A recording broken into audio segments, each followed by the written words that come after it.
Mestre, io credo che Mestre a Marghera, noi abbiamo bisogno di rinascere, abbiamo bisogno di ridere, abbiamo bisogno di vita, abbiamo bisogno di gente serena, di sicurezza.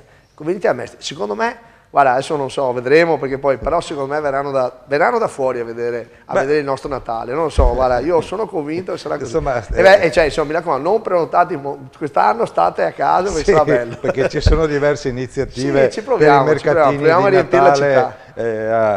in Alto Adige, eccetera, però insomma potremmo invitare gli altoatesini a venire qua. Difatti, quest'anno siamo partiti tardi perché allora, abbiamo avuto tra l'altro poi l'appoggio delle categorie, perché al di là di qualcuno qualche nota stonata, che c'è sempre qualcosa da dire, però le categorie ci stanno aiutando, i commercianti, voglio ringraziarli, ma poi anche le persone singole, i commercianti singoli.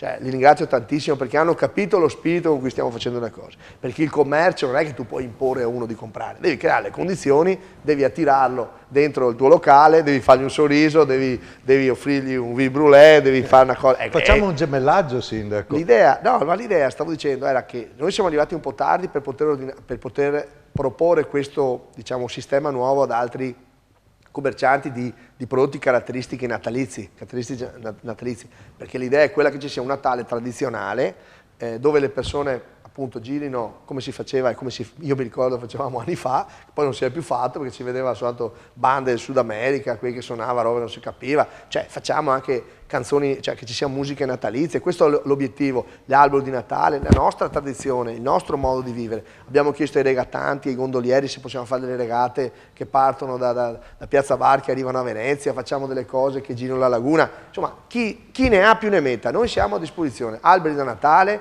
si deve sentire il Natale, perché il Natale è una nostra grande festa cattolica cristiana.